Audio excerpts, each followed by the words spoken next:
เป็นนมอะไรมั้งนี่ต้องคัดแยงดูแสงนะ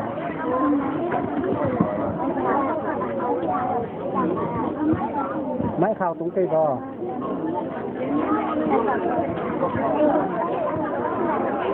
นี่ကျွန်တော်တို့ယုံကြည်တိုင်းတာအတွက်ကျွန်တော်အထူးပဲစီယူပြင်ပါတယ်။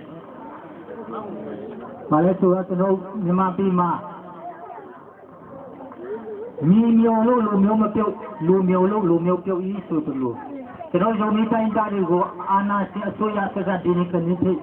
ကျွန်တော်တို့ကိုဖိနှိပ်တယ်ခွဲခြားတယ်။ဒါပေမဲ့ဒီနေ့ကျွန်တော်ဒီမေလာဒုက္ခတဲ့စကားမှာကျွန်တော်ယဉ်ကျေးမှုကကိုယ့်ရဲ့ဂုဏ်လက္ခဏာကိုဖော်ထုတ်ခွင့်ရတဲ့အတွက်ထိုင်းအစိုးရတော်၎င်းယနေ့ရှိရှိအား PDDC ကစီနဲ့စခန်းကော်မတီများပေါ်အထူးပဲစီယိုတင်ရှိပါတယ်ဒီနေ့ကျွန်တော်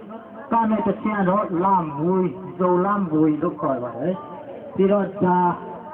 ရောက်တဲ့နေရာတိုင်းမှာဘုရားရှင်ကောင်းကြည့်ပေးပါစေလို့သာတာရှိပါတယ်ပြီးတော့ကျွန်တော်ပြည်စုံမီလူမျိုးစုံမီရဲ့ဂုံလက္ခဏာတွေကိုလူငယ်မျိုးစစ်တဲ့တွေကတက်ကြွထိန်းသိမ်းပြီးမှကာကွယ်ဖွင့်ဖြိုးအောင်လုပ်ကြပါလို့ဆိုတဲ့လူငယ်တွေကိုအားပေးခြင်းသာတာလေးဖြစ်ပါတယ်ရောက်စီတန်းပြန်ကောင်းဖြစ်ပြပါစေ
Bye.